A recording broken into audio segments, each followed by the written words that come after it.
Good morning students. My name is Tarun Sharma from विश्वास school. तो जैसा कि हमारी ऑनलाइन क्लासेस चल रही हैं, तो इन ऑनलाइन क्लासेस के अंदर आज हम एक ग्रंथ करने जा रहे हैं, संगीत पारिजात, जिसे एक संगीतकार हुए पंडित अहोबल, उन्होंने इस संगीत पारिजात ग्रंथ की रचना की। तो इस संगीत पारिजात ग्रंथ के बारे में आज हम पढ़ेंगे। तो सबसे पहले जो पंडित अहोबल जिन्होंने इसकी रचना की, हम उसका इंट्रोडक्शन सबसे पहले करेंगे, परिचय उनका करेंगे। पंडित अहोबल दक्षिण भारत के निवासी थे।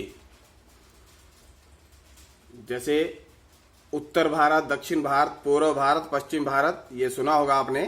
तो पंडित अहोबल दक्षिण भारत के निवासी थे, रहने वाले थे।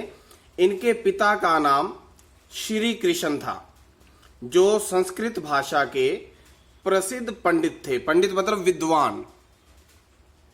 संस्कृत और संगीत में प्रवीणता, प्रवीणता का मतलब कुशलता प्राप्त करने के बाद, मतलब संस्कृत में भी, क्योंकि इनके पिता जो थे वो संस्कृत भाषा के भी प्रसिद्ध पंडित थे और संगीतकार भी थे।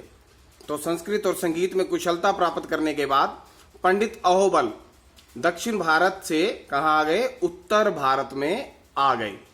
पहले दक्षिण भारत के निवासी थे, तो वहां से ये फिर उत्तर भारत में आ गए जब इन्होंने संस्कृत और संगीत में कुशलता प्राप्त कर ली। और धनबाद में शाहजहां के दरबार में, शाहजहां एक राजा का नाम था, तो धनबाद एक जगह का नाम है। धनबाद में शाहजहां के दरबार में उन्हें नियुक्ति मिल गई, मतलब संगीतकार के पद पर उन्होंने वहां पोस्ट ज्वाइन कर ली अपनी।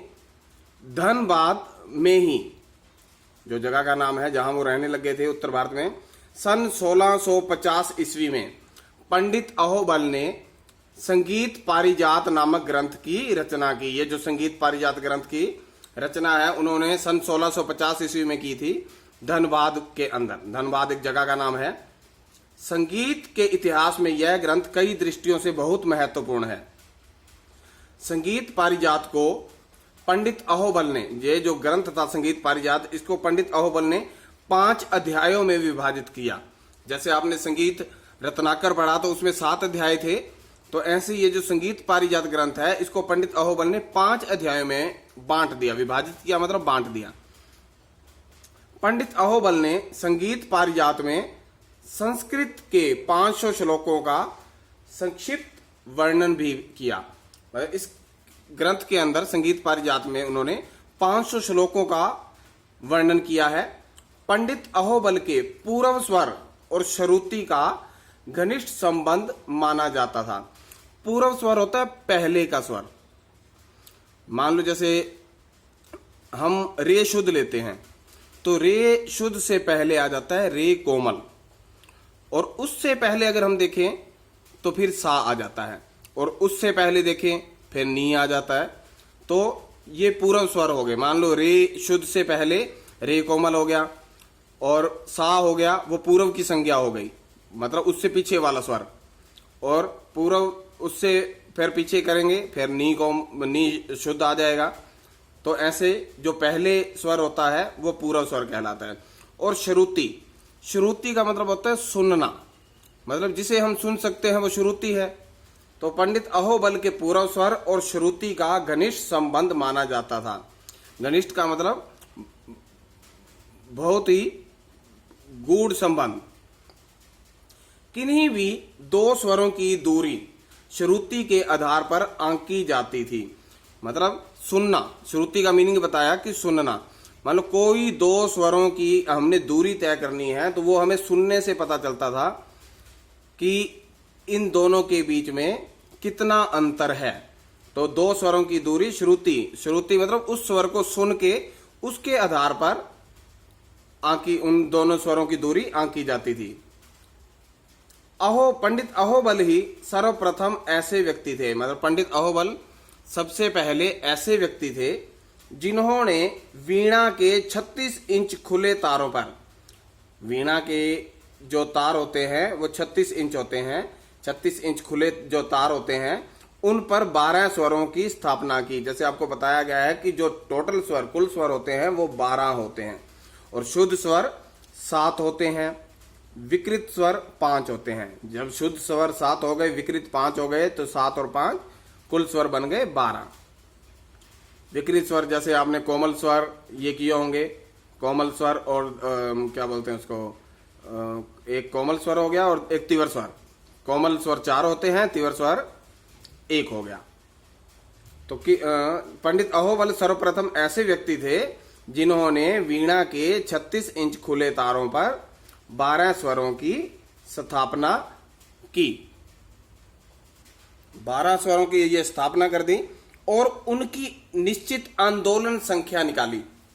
आंदोलन संख्या मतलब उनको एक संख्या दे दी, जैसे कि सा को बता दिया कि इसकी जो आंदोलन संख्या है ये है 240। एक आंकड़ा रख दिया गया, जब उसकी 240 है तो मंद्र सप्तक की 240, तो मध्य सप्तक तक के 7 तक जब हम आएंगे तो उसकी आंदोलन संख्या डबल हो जाएगी। 240 का 480 बन जाएगा। नहीं, जैसे पहले मंद्र सप्तक में 120 होती है, मध्य सप्तक में 240 और तार सप्तक में 480। 120 सबसे पहले 120 का जब मध्य सप्तक आएगी डबल हो जाएगा, 240 हो जाएगा क्योंकि आवाज डबल हो गई। उसके बाद जब हम मध्य सप्तक से तार सप्तक तक जाएंगे तो फिर आवाज फिर डबल हो जाएगी, तो 240 का डबल हो जाएगा 480, 480। तो पंडित अहोबल ऐसे व्यक्ति थे जिन्होंने वीणा के 36 इंच खुले तारों पर 12 स्वरों की स्थापना की और उनकी निश्चित आंदोलन संख्या निकाली और संगीत को और अधिक वैज्ञानिक बना दिया। मतलब उससे समझ आने लग गई। इस पद्धति के द्वारा जो उन्होंने वैज्ञानिक पद्धति निकाली, एक साधारण व्यक्ति भी स्वर को और अधिक अच्छे ढंग से समझ सकता है एवं स्वर की स्थापना सही ढंग से कर सकता है। मतलब जब उसको श्रुति का पता चल जाएगा, 2 स्वरों के बीच में उसको पता चल जाएगा, आंदोलन संख्या के बारे में पता चल जाएगा कि जब हम 100 मतलब एक स्वर से सप्तक से दूसरे सप्तक तक जाएंगे तो आवाज डबल हो जाएगी। मान लो सा से सा तक जाएंगे तो आवाज डबल हो जाएगी। तो एक साधारण व्यक्ति भी इस पद्धति से अच्छे ढंग से समझने लग गया और स्वर की स्थापना सही ढंग से करने लग गया। उसके बाद हम आगे कर रहे हैं कि पंडित अहोबल ने अपने ग्रंथ में, पंडित अहोबल ने ये जो संगीत पारिजात ग्रंथ लिखा, इस ग्रंथ में स्वर, ग्राम, मूर्छना, स्वर विस्तार, वर्ण, जाति, समय, राग प्रकरण में संगीत के राग प्रकरण जो हमने किया उसमें अध्यायों में संगीत के पारिभाषिक शब्द होते हैं जिनकी हम परिभाषा दे सकते हैं। वो पारिभाषिक शब्द होते हैं, जैसे स्वर है, वर्ण है, इनके बारे में आपको बताया हुआ है, ग्राम है, मूर्छना है, इनकी परिभाषाएं हैं। तो ये पारिभाषिक शब्द होते हैं और अन्य तत्वों पर विचार किया गया है इस संगीत पारिजात के अंदर। इस ग्रंथ में लगभग 122 रागों का वर्णन मिलता है। प्रत्येक राग में लगने वाले स्वरों की आरोही, अवरोही, ग्रह, न्यास और मूर्छना के स्वरों का वर्णन प्राप्त होता है। ये संगीत के शब्द हैं सभी। आरोही अवरोही आपने किया हुआ है, ग्रह, न्यास और मूर्छना ये भी संगीत के शब्द हैं। तो मूर्छना, इनके स्वरों का वर्णन प्राप्त होता है। जिस स्वर समूह से राग प्रारंभ होता है, अब इसमें यहां क्लियर किया गया है कि जिस स्वर समूह से, जो स्वरों का समूह होता है, जिस स्वर समूह से राग प्रारंभ होता है, शुरू होता है, उसे उद्ग्रह कारक तान कहा जाता है।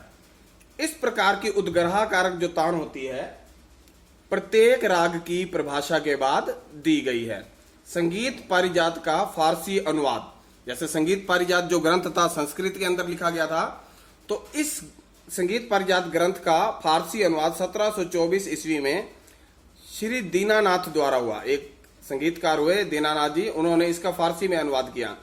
और हिंदी अनुवाद, क्योंकि संस्कृत के अंदर था तो फारसी अनुवाद इन्होंने कर दिया, और हिंदी अनुवाद श्री कलिंद द्वारा 1941 में होकर संगीत कार्यालय हाथरस, एक संगीत का ऑफिस था, नाम था उसका संगीत कार्यालय, हाथरस, उसका नाम था हाथरस, वहां से प्रकाशित हुआ हिंदी के अंदर श्री कलिंद द्वारा 1941 में। राग तत्व विबोध ग्रंथ संगीत पारिजात ग्रंथ का ही अनुकरण है। एक ग्रंथ था राग तत्व विबोध ग्रंथ, जो कि संगीत पारिजात ग्रंथ के बाद लिखा गया था। इसमें यह बताया गया है कि ये जो ग्रंथ था संगीत पारिजात ग्रंथ का ही अनुकरण है। अनुकरण का मतलब है इससे मिलता जुलता है, जो कुछ इसमें बताया गया है वही राग तत्व विबोध ग्रंथ के अंदर बताया गया है, जिसे एक ग्रंथकार हुए श्रीनिवास, उन्होंने इस ग्रंथ को लिखा। उसके बाद है कि पंडित अहोबल का संगीत में योगदान। पंडित अहोबल का संगीत में योगदान, तो इसके अंदर सबसे पहले हम करेंगे श्रुति, संख्या और स्वर स्थापना। जैसे श्रुति का मीनिंग आपको बताया था सुनना, उनकी संख्या और स्वरों की स्थापना किस आधार पर पंडित अहोबल ने की थी। पंडित अहोबल पूर्व लेखकों की भांति, पूर्व का मतलब जो इनसे पहले के लेखक थे उनकी तरह ही एक सप्तक में 22 श्रुतियां मानते थे। मतलब जितने भी लेखक हुए हैं, जिन्होंने भी कुछ ना कुछ लिखा है, उन्होंने श्रुतियों की संख्या 22 मानी है, कि जो श्रुतियां होती हैं वो 22 होती हैं। और उनके नाम भी तीव्रा, कुमुदती आदि स्वीकारते थे। नाम है ये तीव्रा, कुमुदती। इन 22 श्रुतियों पर शुद्ध स्वर स्थापना के लिए ये श्लोक बताया गया है।